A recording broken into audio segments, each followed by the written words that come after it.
Hello everyone, this is Bob and Threadbare, and welcome back to Sleeping Dogs. And what we have here is a local event. This only appears if you actually drive past this shop. And there's a few of these scattered around. They don't appear on the map unless you actually, show up in person.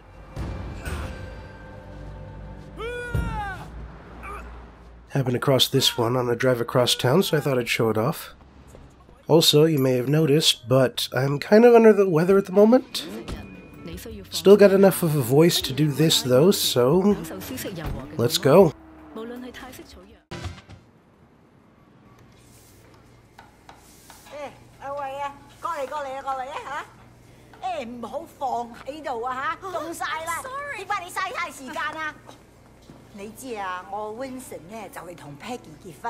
Yeah, he mentioned it the other day. Congratulations. 梗係啦，到時間啦，Peggy 咧就係想準備啲婚禮，咁佢又唔叫 Winston，我會揾人車佢。咁你唔介意啦嘛嚇 No problem at all, Mrs. Chu. 好，咁就好啦。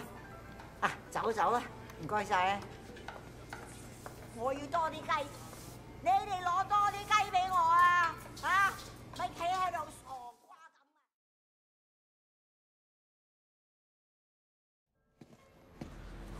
Hello, Wei. Thanks for driving me around. Yeah, no problem. So, where are we going? The flower shop. I still have to pick the color I want. You won't believe how much work it is to get ready for a wedding. We've been planning for 8 months now, and there's still so much to be done. I'm sure it'll be fine. It better be perfect. My wedding has to be perfect.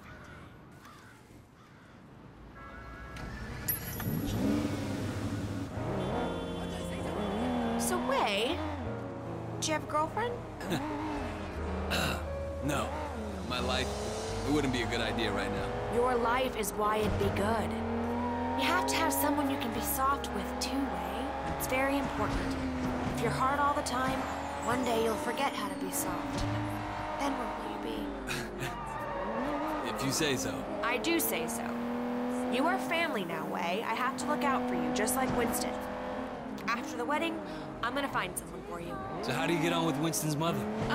She's a handful, but, her bark is worse than her bite. That I know. How about her meat cleaver? Ha! That's worse than her bark for sure. No, she used to scare me, but then one day, I was having a problem with Winston. He wasn't paying enough attention to me, too distracted with work. And Mrs. Chu gave him a big lecture in front of the whole gang. I thought she might use that cleaver on him. Ever since then, Winston's been an absolute doll. And even though she still yells a lot, I know her heart is in the right place. Well, you're lucky. My mother never liked my girlfriends. I guess it's hard for the moms. Well, I used to have a thing for blondes too, and that drove her crazy. Bad enough if I went out with a Chinese-American girl, but a whitey? Well, it's good to know she was loyal to her people. No, she's loyal to her prejudices, more like. That too? So yeah, I said before that this game is kinda bad at establishing things. Like, in episode 10 we learned that Winston is engaged, and now we're driving around his fiancée. First time we've met her. Here we are. So good to see you again. Welcome. I'm here to finalize the details of the flower arrangement. Yes. I'm just the driver.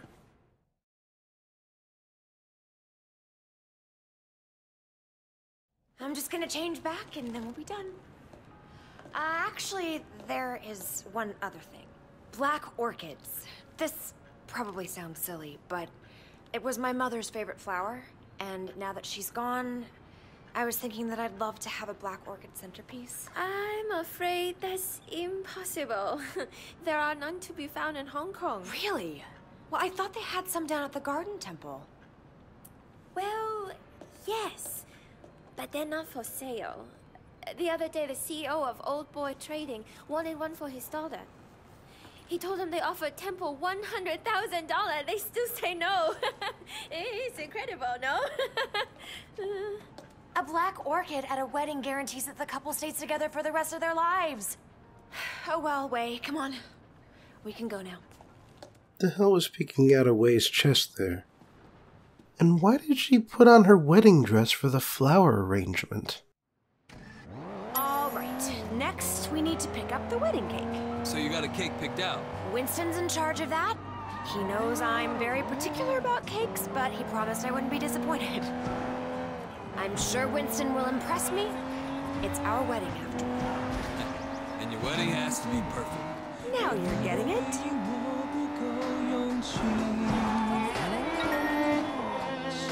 Uh-oh. So your mother took you to the States? Yeah, she loved Hong Kong, but she wanted to give me and my sister a change of scenery. Oh, were you being a bad little boy? No, it was Mimi, my sister. Growing up in Old Prosperity, she started down a particular road and couldn't get off of it. And my mother hoped that moving to San Francisco would shake her up. Change who she hung out with, Did it? Yeah, for a while. But some habits die hard, Some don't die at all. I'm sorry, Wei. Winston mentioned that she passed away. I didn't mean to bring it up. It's okay, Peggy. It's good to remember where you came from and where you're going.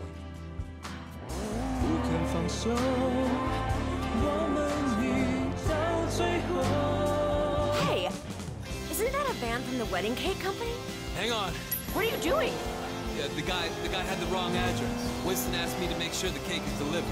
He's so thoughtful. She knows that Winston is a gangster, right? Peggy, if we don't catch that van, you won't have your special cake at your wedding. What? Faster, faster, go faster! Oh dear. Now that one stretch of road where everything's closed off is kind of annoying. He's not pulling over. You're a gangster, do something! Get out there and get him! Yeah, so she does know. That's what I thought. Careful, don't hurt my cake! Don't worry. Get that van! I'll follow you! So why did he have to conceal, the fact that this is part of it? Wait, so was that woman just randomly stealing the cake, or... Who was that? What the hell is going on with this? Did we just steal some other woman's cake? We're going to be replacing it with... What? Tell Winston I got the cake. Wow, that's great. I'll take it right to him. Well, so long as she has a wedding cake, I suppose it doesn't matter too much. All done. Oh, thank you, Wei. Thank you. It makes me think. Uh-oh. The wedding just won't be perfect without that orchid. We're going to the temple, aren't we? I knew you'd understand. Do you have any family here at all? No, not anymore. Well, you're wrong, Wei. You have family, you have us. Thanks. No, I mean it. I know Winston's work can be rough, but it makes us a family, too. Yeah, I appreciate it. Man needs brothers, uncles, and sisters, too. To help me with that soft side. Don't laugh, it's very important. I could probably set you up if you want. Oh my god! My car! Whoops. It's doing so well, too. Thanks, but I'm not looking for anything serious right now. I wouldn't want it to reflect poorly on you. Uh-huh. You're still playing around, huh? Well, let me know if you ever change your mind. I know some nice girls. Well, at least he was honest with her.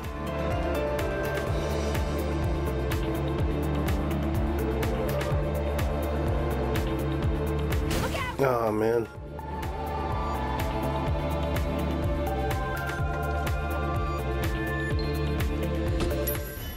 Wait here. I'll be right back.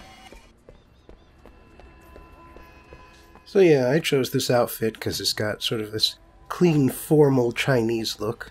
Seemed appropriate for escorting the boss's fiancé. But now we've got a new outfit. Some, monk robes. And I could go around these guys using the side paths here, but fast talking gets you triad points. What are you doing here? When energy flows among flowers, we are all everywhere. I am here, not here. I love flowers. Ah, brother. So true, so true. Can't believe that worked.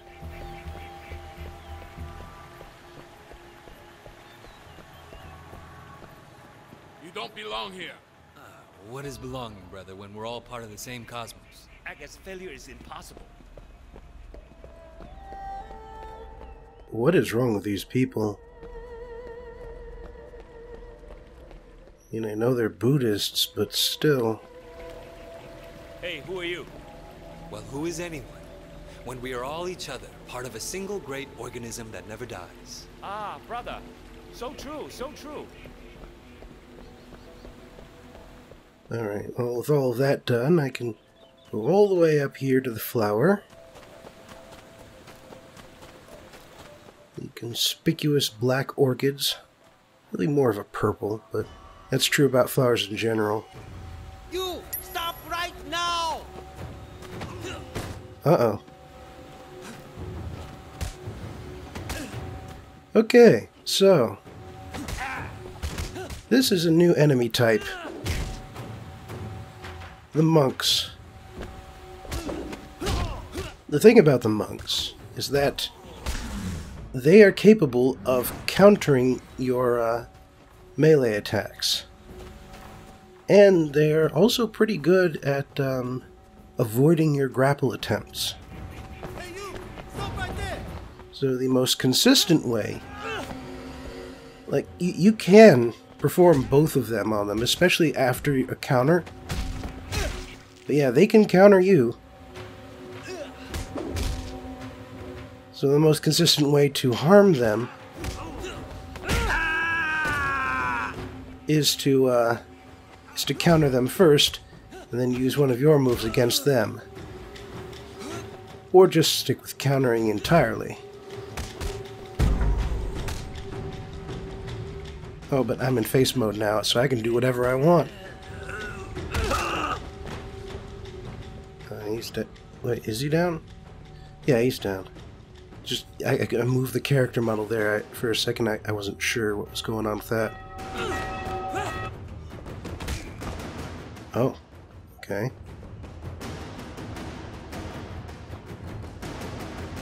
There he is! Over here! Ooh, this place is full of fun stuff. But the only way to consistently be able to actually use this stuff against them is to get into face mode. So right now I'm just sort of going to counter everything they do until my face meter hits the top.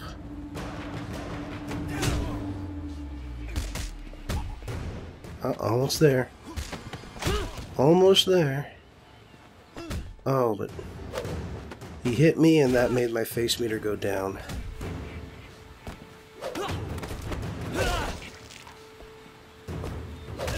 Oh, damn it. Yeah, now I won't be able to show any of this stuff off. I mean, luckily this isn't my last opportunity. But it is disappointing for this video that I won't be able to show any of these things in the background off. Look at all this stuff. Oh well. For a later day. Till then, I've got my black orchid, I've knocked out all of the monks in the temple, and now it's time to get out of here.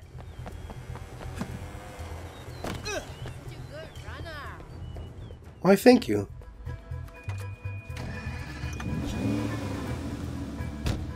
You got them?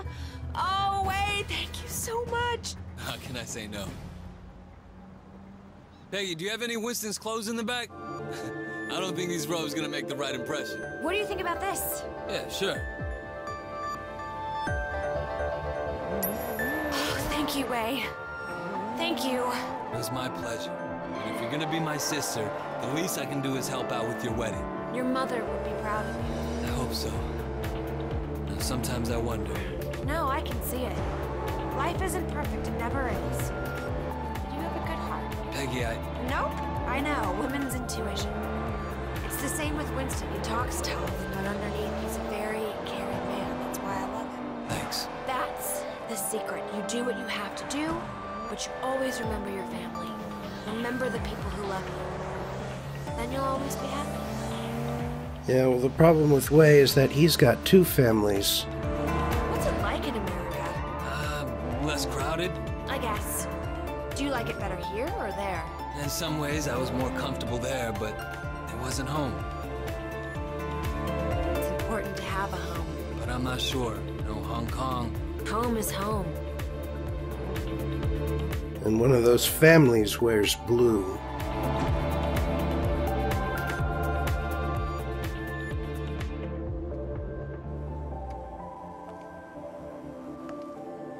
Thanks for being so helpful, Wei. I really appreciate it. Of course. Sometimes this wedding thing stresses me out. There's so much to get right, and you only get one try. Don't worry, Peggy. It's gonna be perfect. Oh, it's so nice to find someone you can really rely on. I can see why Winston likes you.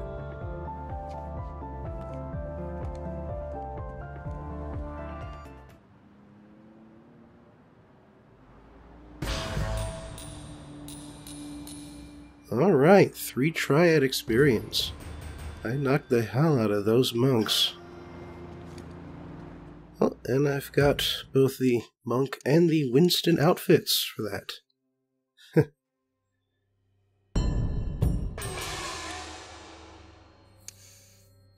Alright. For some reason the first charge attack is its upgrade off the triad tree instead of the melee one.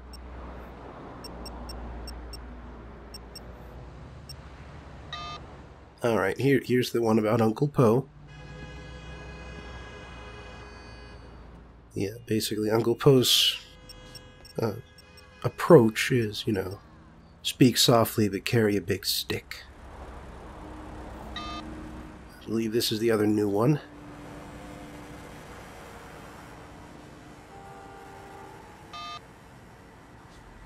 Yeah, apparently Wei Shen murdered the guy who gave his sister an overdose. Anyway, there's basically only one other thing I can do right now, down at the Shaolin Temple. It's not the Shaolin Temple, but they did start franchising after a while. Anyway, here's my wedding finery. As you can see, I am now even more Marty McFly than ever before. Red puffy vest, stupid hat from the second movie.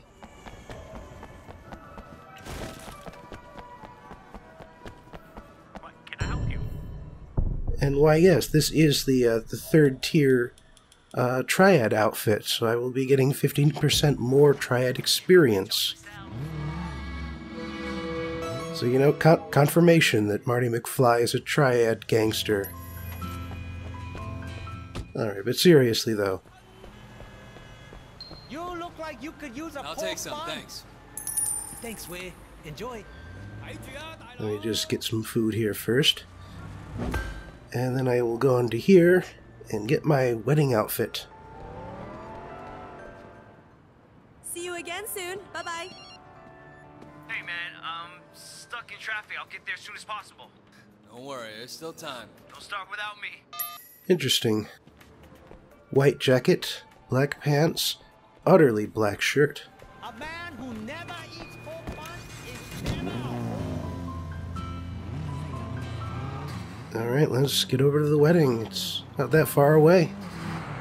But yeah, keep in mind that black shirt, by the way. Just, it'll become pertinent a bit later. Looks like they're having it at the observatory or whatever this place is. Wei, 我個老友, I'm so happy you can make it. Congratulations. Peggy, you look stunning. Thanks, Wei. You both must be very happy. Yes. The best day of your life, so they say. You know what? They're right. If you say so. Oh, Uncle Paul, welcome. Congratulations. My guest of honor. I'm happy to be here. It's nice to see someone who wants to be a good family man. Not enough of that nowadays. Hi. You look absolutely lovely, my dear. Thank you. Almost as lovely as your mother-in-law. Oh, and Mrs. Chu, I expect the food to be... Wait. Fantastic. I got a case of the chairman's favorite wine in my car.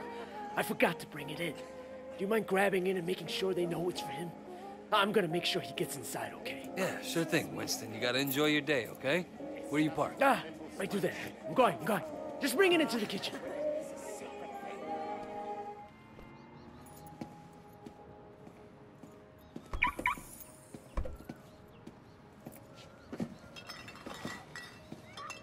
Uh-oh. Shit! Fuck! Jackie, you there? Holy shit, did you see that? There's no way we're getting in through here. I'll find a way inside. I'll go get help. Well, it's a good thing he was late. And no, that doesn't mean anything. He was just honestly late. It's not in collusion with the bad guys or anything. But yeah, of course this couldn't go well. This is a gangster movie. It's a formal event. That never ends well. That combination.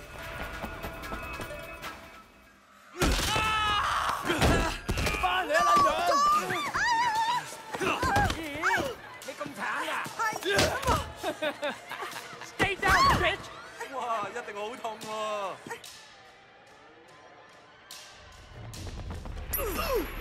Caterers have turned on us.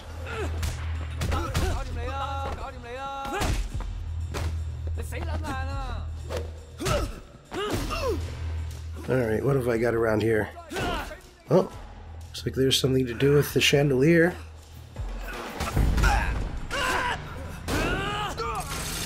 Oh god! Just hung a man. Doesn't look like there's anything special down here, just another group of people. Oh, and this eager little gentleman.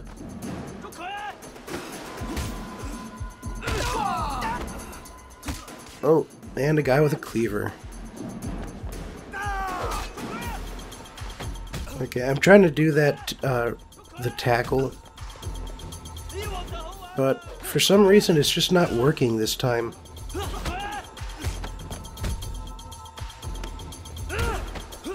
Like, I have the upgrade that lets me, you know, take melee weapons from people by doing the running tackle, but, well, if it's not gonna work, might as well just take this guy out the old-fashioned way.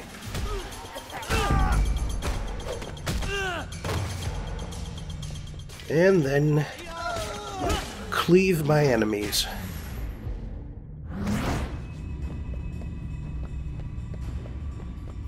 Alright, anything else around here? Doesn't look like it.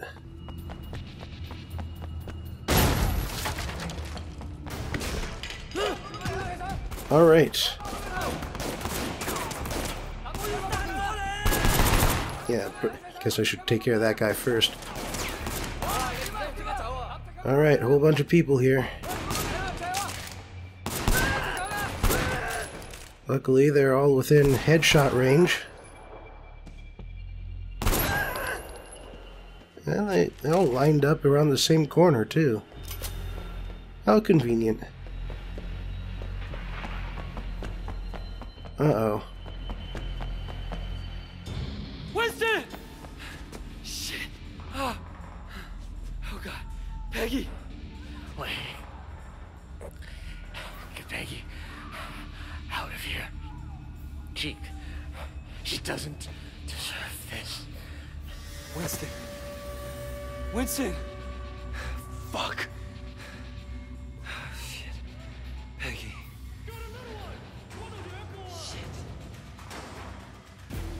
Well, at least the Black Orchid arrangement worked.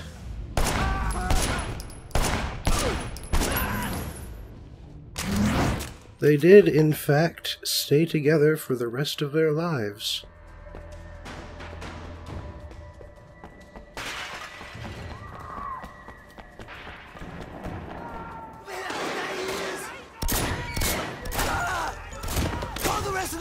I need them here now!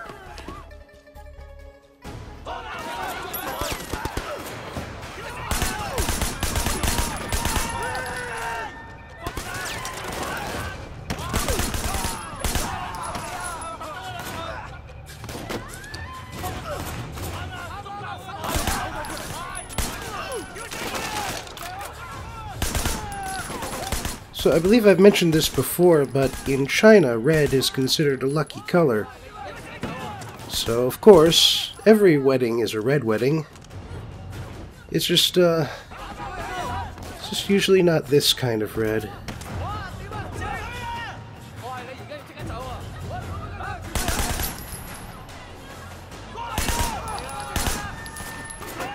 And yeah, right now the game is not really expecting me to kill everybody downstairs while I'm upstairs. Like, obviously I can, because that's what I'm doing. But what they really expect me to do is basically sort of jump from one bit of cover to the next, on my way to the stairs, and then from the stairs I can engage them at much closer range. But I'm using a mouse and keyboard. And what these guns lack in accuracy, I can make up for with the precision of mouse movements. Like this guy, with the hostage. I will save the hostage from another floor on the other side of a large room. Now that's taking care of business. There, see, I can just run right through here now. Nobody's gonna stop me. And I do need to run through the whole thing, because the exit I want is on the other side here.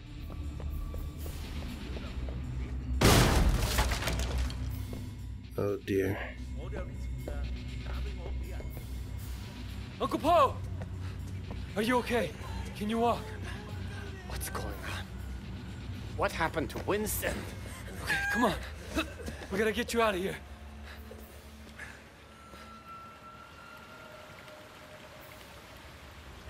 Uncle Po! You're hurt. You don't say. Nothing but a little scratch. You look sorta... We gotta get you to a hospital.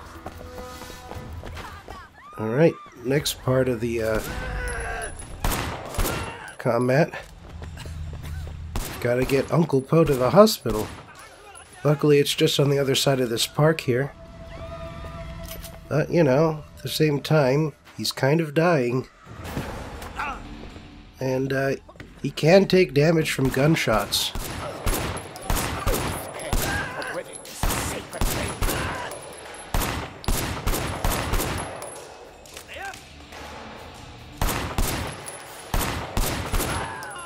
Good. There we go. So yeah, he's constantly bleeding out, so we've got to run. But at the same time, if we run too fast, he'll catch a bullet. That'll really take off some health. Don't worry. And yeah, Wei still has his health bar too. You gotta worry about that while you're at it.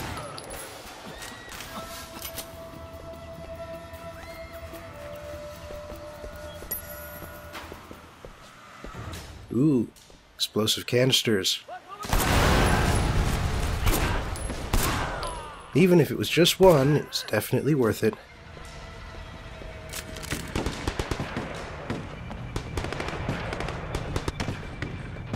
Alright. My destination is just across the street there.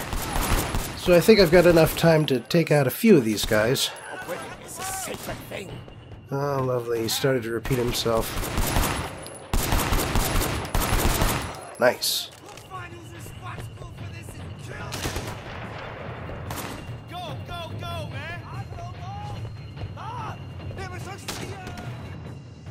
My uncle, he's hurt.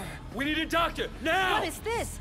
What's going on here? My boy, maybe you'll want to leave before our friends, the police, show up. Are you gonna take care of my uncle? And if anything happens to him, I'm holding you personally responsible. Oh, thank God. Are we clear? Okay.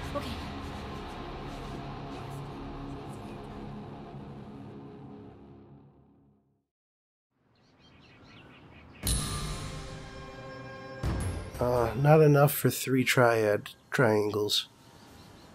Hey, I got a wedding suit. And an update on Mimi-Shen.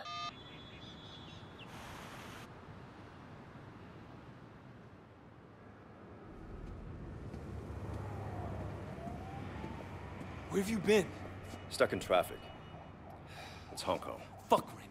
You think showing up for these things is easy for me? I know you've been through a lot, boy. More than we have any right to ask. Now the wedding. It was a massacre, Raymond. A massacre. Winston was a red pole, sure, but his wife, they fucking gunned down his wife on her wedding day. We knew you would become personally attached, Wei. It's inevitable in an operation like this. And seeing something like that would be hard. Hard for anyone. It's war now. No, it's not. You're a cop, all right? Your job is to enforce the law. You can't remember that? I'll pull you out right now. Pull me out? Your job was to get close to Winston. Now, that's not much of a strategy anymore. Get close to? Open your eyes, Raymond. I am Winston now. With him gone, I'll be taking his place. You want the chairman? I report to him now. You want the red poles? I'm one of them. That's what worries me, Wei. You're one of them. You want to give up the best undercover HKPD has ever had? Your best shot taking down the Sun On Yi? Exactly. We done? Yeah, we're done. Don't need money, don't take fame, don't need a credit card to ride this train. Anything happens to me, you look after our people, okay? Get Peggy out of here. Winston! She doesn't deserve this. No!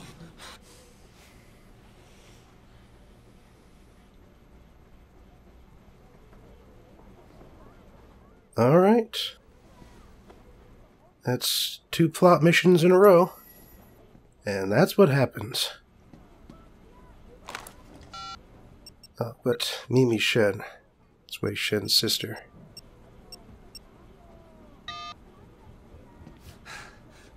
Steady now. Well, she survived to 35. That's not too bad for a heroin addict.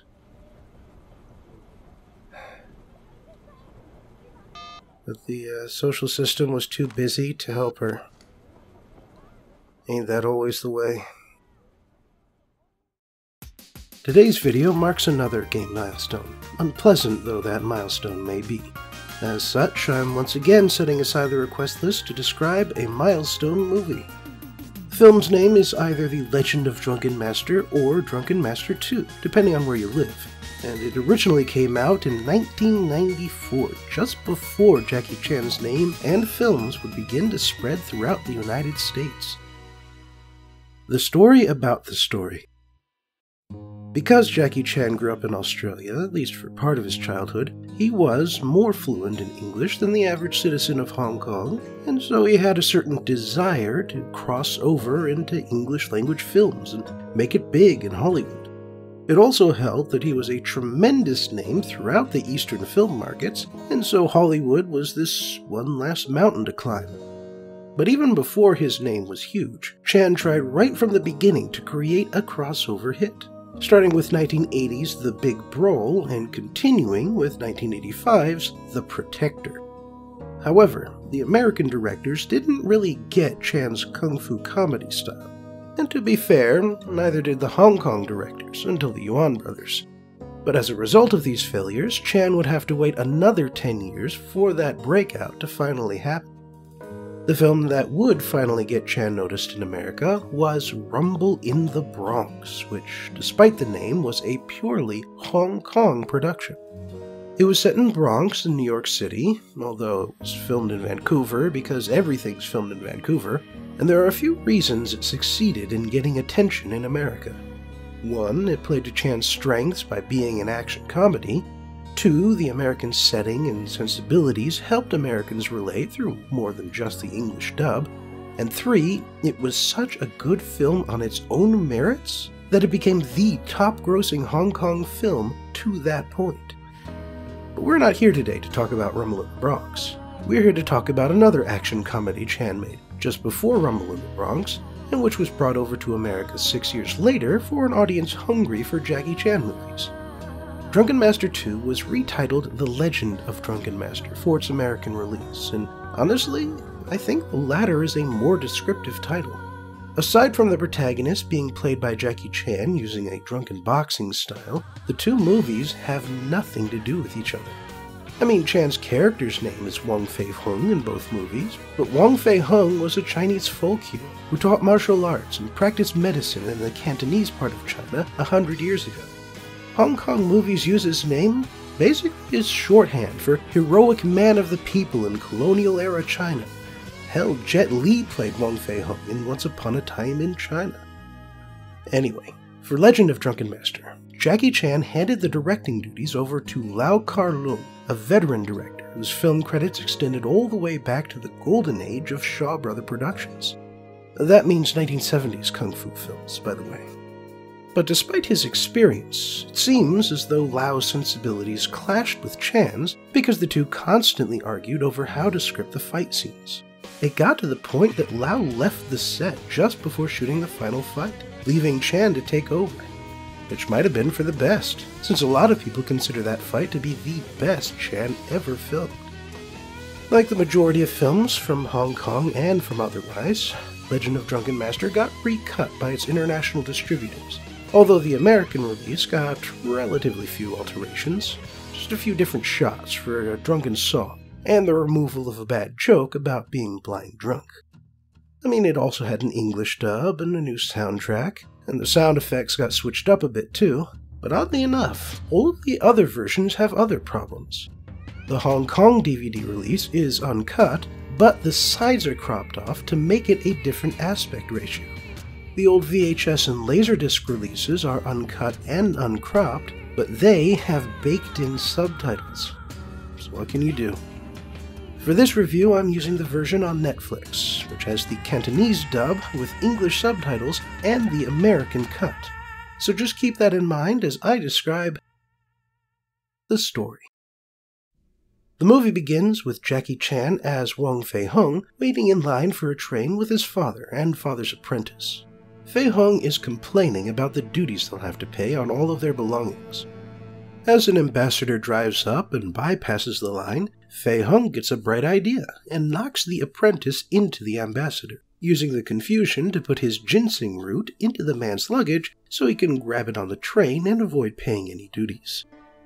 At the next train stop, Fei Hung and the apprentice get up to retrieve the ginseng, and they make their way to the first-class dining car, but there they get stopped by the guards. So they distract everyone by throwing around a bunch of ducks and chickens. However, when Fei Hung makes it to the baggage car, another man is there rifling through the same suitcase. He grabs a yellow-wrapped box like the one Fei Hung added to the luggage, kicks the guy, and jumps out the window. But when Fei Hung checks the suitcase, he finds an identical yellow-wrapped box, and he escapes after him when the guards show up. Fei Hung chases after the thief, more to evade the guards than to stop the guy, and so he's surprised when the man stabs a spear at him and calls him a traitor when they both end up under the train cars. But even though Fei Hung thinks he has the ginseng, he isn't the sort of person to let an insult like that go, so he grabs a convenient Chinese broadsword and the two have an armed fight underneath the train. The thief wins the fight but lets Fei Hung live, but Fei Hung still isn't satisfied and he chases him under the posts holding up the train station. He's not a traitor, he says, but he will keep fighting because the guy hit him. When the train lets off some steam, the thief escapes to a nearby hut, but Fei Hung still demands satisfaction, and so we get an unarmed duel between the two. During the fight, Fei Hung shows off his drunken boxing moves, but while the man is mildly impressed, the train leaves before either of them can claim a clear victory. But, of course, the two grab the wrong boxes. Fei Hung doesn't discover this fact until some soldiers enter the car, demand a luggage search, and Fei Hung discovers an ancient Chinese artifact where his ginseng should be. He tries to fool the guard, but it doesn't work, and he's about to be caught when an undercover counterintelligence agent makes the guard back off. We cut to the train's destination, where a representative from the British Museum of Art admonishes the ambassador and his men. The museum, it seems, is buying an illegal shipment of Chinese artifacts, but the key artifact was the Imperial Jade Seal that wound up in Fei Hung's possession. They also mention that there's some trouble with the workers at a local steel factory. The Wongs return home. Mr. Chan, the man who wanted the ginseng, shows up immediately, so Fei Hung and the apprentice panic until the stepmother comes in and promises to handle everything. So while Mr. Wong is distracted with the family shrine, Mrs. Wong gives Chan a giant daikon radish and swears up and down it's a giant ginseng root. The subtitles call it a rutabaga for some reason, but no, it's a daikon. Unfortunately, Mr. Wong notices before she can seal the deal, and so Fei Hung scrambles and steals some roots from his father's bonsai tree. Meanwhile, the bad guys head to the steel mill and tell the workers to work extra shifts to reach the factory's quota. But the workers have had enough of this mistreatment, and they demand overtime pay or they walk. So the chief enforcer of the group, John, gives them a different choice. Work, or he'll kick every one of their asses. Fei Hung heads to the market and flirts with Fun, the snake merchant. This upsets the fish merchant, since he had his eye on her too, and Fun seems a lot more interested in Fei Hung and drunken boxing. So the fish merchant calls Fei Hung out, and the two fight for the crowd. But Fei Hung doesn't want to get too into the fight, so once he gets a dangerous neck pinch on the merchant, he calls it a draw and heads out. Fei Hung and her stepmother eat with her friends so she can trade her necklace for money to replace the ginseng. But one of the bad guys recognizes Fei Hung as the fishy guy from the train, and he thinks that the ladies are fawning over the jade seal. So one of them grabs the lady's purse, and Fei Hung runs after him. Fei Hung catches the thief and gets a round of applause, but then all the guys he was with pick a fight with him. They slap his stepmom in the process, and that is an insult that cannot stand. Fei Hung starts beating up all the dudes, but as the crowd grows, his mother tells him to do some drunken boxing moves to advertise the kung fu school that the Wongs also run.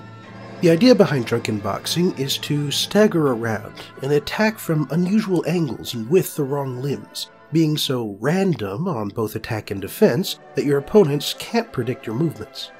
There are also some proper moves based on the 8 immortal drunkards, but those are better described in the original movie.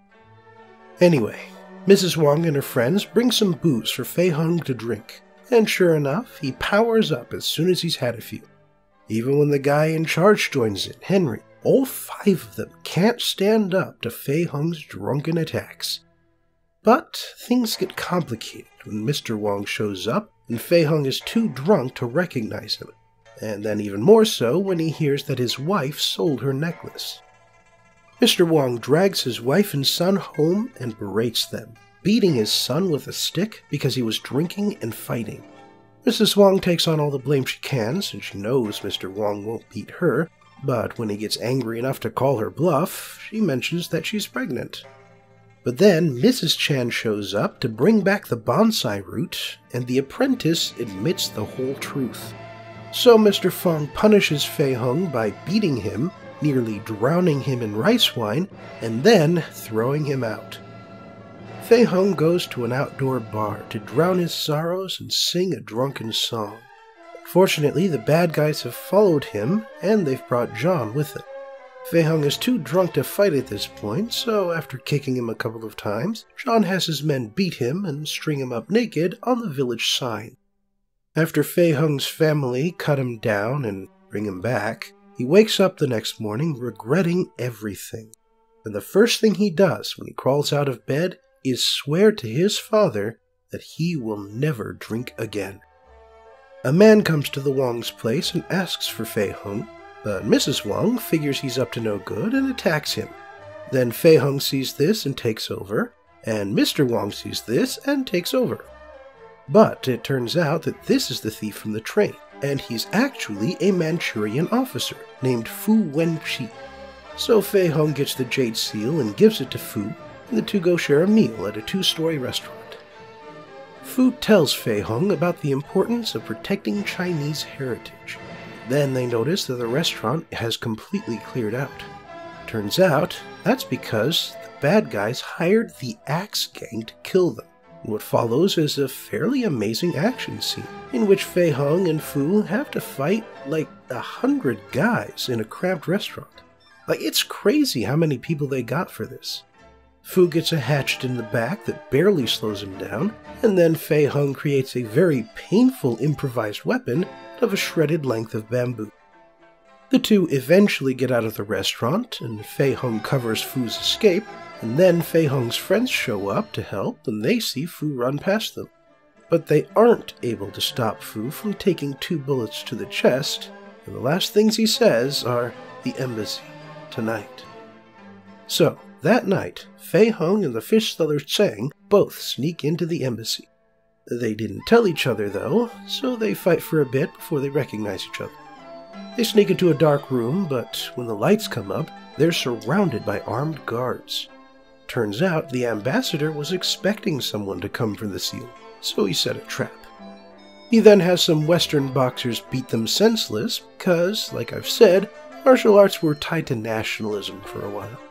The ambassador also takes photos of Fei Hung's capture, so he can force his father to sell his place, for a reason no better than because he doesn't like the racket of Mr. Wong's late-night kung fu sessions. Mr. Wong is stubborn at first, but eventually he relents, and he sells his land to the embassy. The ambassador then fires all the workers at the steel plant the moment they finish the shipment, so they start protesting in the street. Fei Hung and his friends see this, and I guess since Fei Hung hasn't had enough yet, he decides to help them search the plant's office for proof of foul play, which they get when they dig into the shipment crates and discover the stolen artifacts. But that's when some guards arrive and start fighting the Chinese guys. Some of them run off to get Fei Hung since he isn't there with them, but in the meantime we get a pretty chaotic fight scene. Fei Hung has to go behind Wong Sr.'s back, but he and his friends take advantage of a worker riot to assault the factory gates. They make a point of not using guns, but bladed weapons are apparently just fine. What follows is a 15-minute sequence of fights. The first we see is a big English guard with a heavy chain, and Wong Fei Hung eventually beats him by kicking him with a flaming foot. In the next room, Fei Hung tries to reason with the regular guards, but it doesn't work, and we get a fight with pipes, crowbars, sledgehammers, and giant barrels full of dirt. Henry and John, the 2 main fighters, throw some flaming industrial alcohol on Fei Hung, but he puts himself out in time and then helps another poor guy who got hit. With the regular guards dealt with, Fei Hung must now face Henry and John. Henry gets knocked out of the fight fairly early, but John, in his kick-heavy taekwondo style, doesn't need the help to match Fei Hung. Incidentally, John is played by Ken Lo, a regular member of the Jackie Chan stunt team and Chan's former bodyguard. Anyway, Fei Hung brings out his drunken boxing moves, but even that isn't enough to win, especially after Henry rejoins the fight. Oh, and then Fei Hung falls onto a bed of burning coals and has to scurry across them. And those are real, by the way. I mean, they were cold by burning coal standards, but they didn't add those licking flames in post. And apparently Jackie Chan did the stunt twice because he didn't like the rhythm of the first take. But as far as the fighting goes, Fei Hung gets backed into a corner, but lucky for him, that corner is full of vials of industrial alcohol. He uses one of them to set Henry on fire, and then he drinks a second before hammering Henry so hard that he can't get back up. But to face John, Fei Hung drinks a third vial of pure alcohol, vomits a bit off the top, and then the real drunken boxing begins. Fei Hung can take a lot of hits thanks to his improved pain tolerance, and John just can't keep up with his flowing, unpredictable moves. We see some callbacks to moves he used earlier, both in this movie and in the original Drunken Master, and in the end, Wong Fei Hung wins. The end. The style. The last time I did a Jackie Chan movie, I talked about stunt work in general. This time, I'd like to talk about Jackie Chan's stunt work in particular. Because while his movies are memorable for the sort of amazing and actively dangerous stunts he was willing to perform, you can't have a powerful fight scene with only one skilled fighter. you need a team to pull off the really crazy stunts and fight choreography, and Chan's genius was not just in developing the best stunts, but also finding and retaining the best talent. The Jackie Chan stunt team traces its origins back to 1976, back when Chan first started to land leading roles. There are only so many people working in Hong Kong film industry, and so Chan got to be familiar with the styles and personalities of a lot of the people he regularly faced in the fight scenes. That familiarity let them script out better fight scenes that played to each of their strengths, and eventually they started developing a sort of body language of cues that let them more naturally flow from one action to the next. This is in contrast to the style you see in a lot of older kung fu movies, where the actors would pause between each motion and you can easily count each move. As Chan's star rose, he got more leeway to hire on the stunt performers he liked, and in 1983 he made things official by incorporating the Jackie Chan Stunt Team organization. By organizing, the team was able to receive a higher monthly salary and stunt insurance, something not every Hong Kong studio was willing to shell out for. Within 5 years, a permanent pool of 6 stunt actors grew to 20, but financial issues in the early 90s forced Chan to reorganize the team into a rotating roster rather than a single large pool. Still, the organization has stuck around, and even now they are on their 8th generation of stunt performers. In 2016, Jackie Chan received an honorary Oscar for the many films he made both in Hong Kong and in Hollywood. Early the next year, his stunt team honored both this and 40 years of existence with a ceremony in Hong Kong. During the ceremony, former members were recorded, talking about how Chan would only let you join if you could work well with the rest of the team and really cared for one another, and how Chan exemplified that standard by doing things like lending his jacket to a performer when he was cold, and giving a man a down payment for his house, even though this was before he became the biggest star in China. And then, when the old performers showed up in person, Jackie Chan could not hold in his tears. So as we move forward, and as we celebrate martial arts styles and the actors who make them famous, let us not forget the little people. The stunt performers who have to threaten the protagonist and then make it look convincing when he beats them down. Because there's no such thing as a great general without an army, and there's no such thing as a great action star without a good stunt team to back them up. Thanks for joining me again for today's film review, and I hope we'll see you next time as both the game and I homage a great 70s kung fu movie.